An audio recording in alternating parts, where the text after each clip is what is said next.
Thoughts on co-ed business trips? I work for a smaller company and we often need to travel for site visits, as-built, or career fairs. Plenty of the time we wind up sending two employees, usually a lead and a younger team member who is learning. Since our company is about 50-50 male and female, a lot of these trips are co-ed. I've never really thought of much of it before. Recently, a female employee asked if we could send an additional female on a trip she was scheduled on because she wasn't totally comfortable spending the whole day with a male. She claimed it had little to do with the specific person, and I believe her. So far, I've only asked one other professional who said he was surprised my company did co-ed trips, that his doesn't at all. So now I'm wondering if there's an industry norm I didn't know about. What are you used to seeing? I mean, they're not staying in the same hotel room. They better not be. Usually professionals get their own hotel room, right? Um, yeah, I mean, the co-ed business trips are pretty normal. Like, you just something needs to be done. You pick the people that can go on the trip and that can contribute, and then they go to work and they do the job. It's professional, right? There's no and this employee has said that it has little to do with the specific person, and you believe her. Then, um, I I'm not a woman, so maybe my take on this is not the right take. So let me know if you disagree. But I mean, some of these projects, I mean, say you have a 30 to $50,000 lump sum project, and you have one field trip budgeted, and that's maybe $1,500 of your field trip budget of your project budget. Sending a third person would be another thousand, almost $1,000. That would completely kill the budget for the project.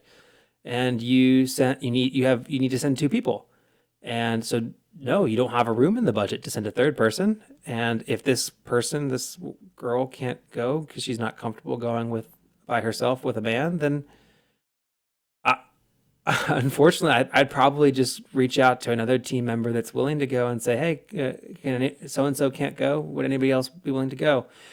And that's really unfortunate. Um, I mean, that sucks, but I think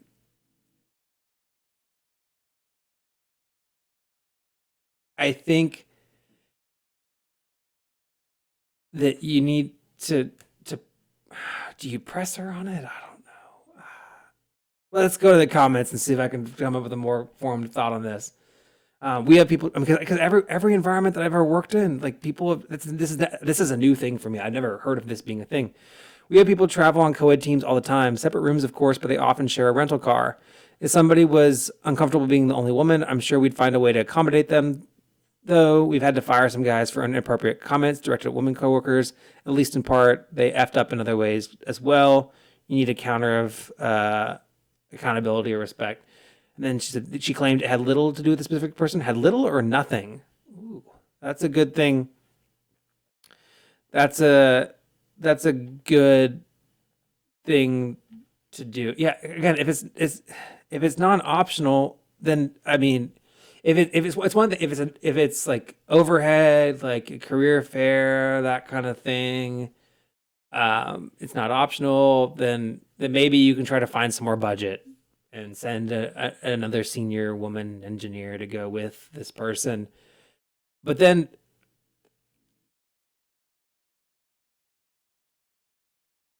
I would have a follow up conversation with the girl and say, hey, like, can we talk about this a little bit more? Like, are you sure?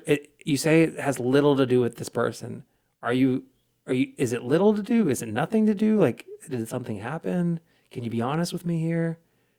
Like, and kind of root out the issue, because if the issue is that she's gotten some uncomfortable comments from that person, then I'm gonna accommodate her, right? And then I'm going to deal with it with my leadership on the back end of that. I think I wouldn't want to punish her for sharing that she had a legitimate concern for a legitimate reason. But if it's just that, like, she in general will never travel without another woman on the business trip, then I I don't think that that's a reasonable expectation. I mean, what if you're traveling alone? Do you need another, like, I like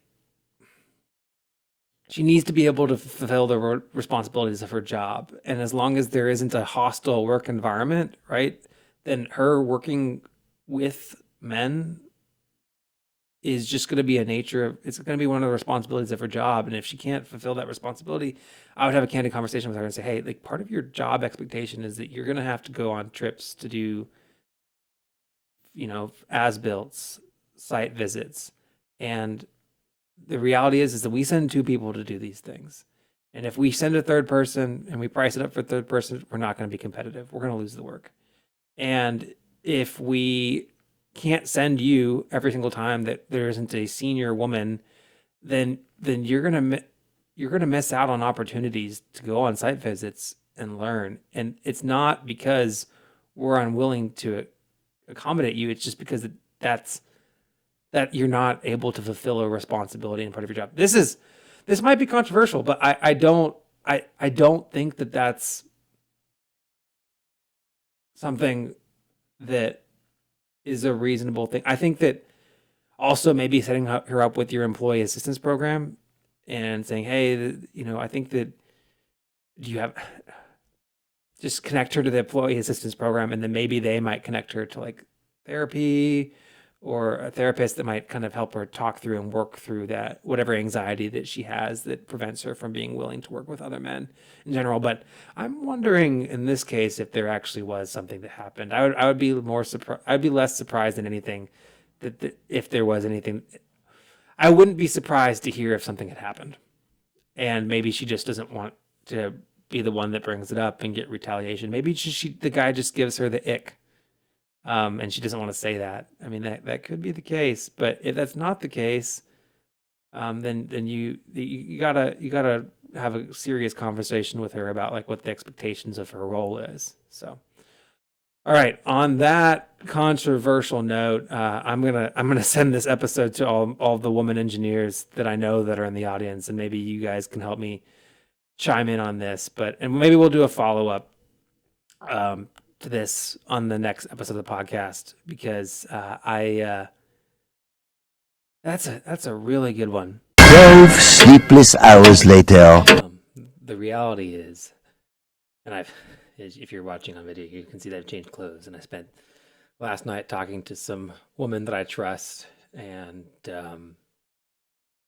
thinking about this is that what I would say is he's expected to be a professional, as are you. You are both expected to be professionals. If he's not been a professional, I need to know. Because I need to know why I can't send two professionals to do a job that I'm paying two professionals to do.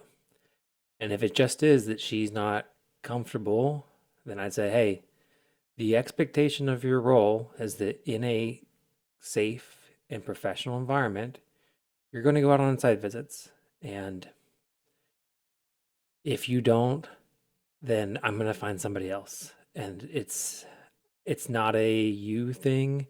It's I need two people to do this job. So if there is not anything that he's done to make you feel uncomfortable, then we're going to need to work through this.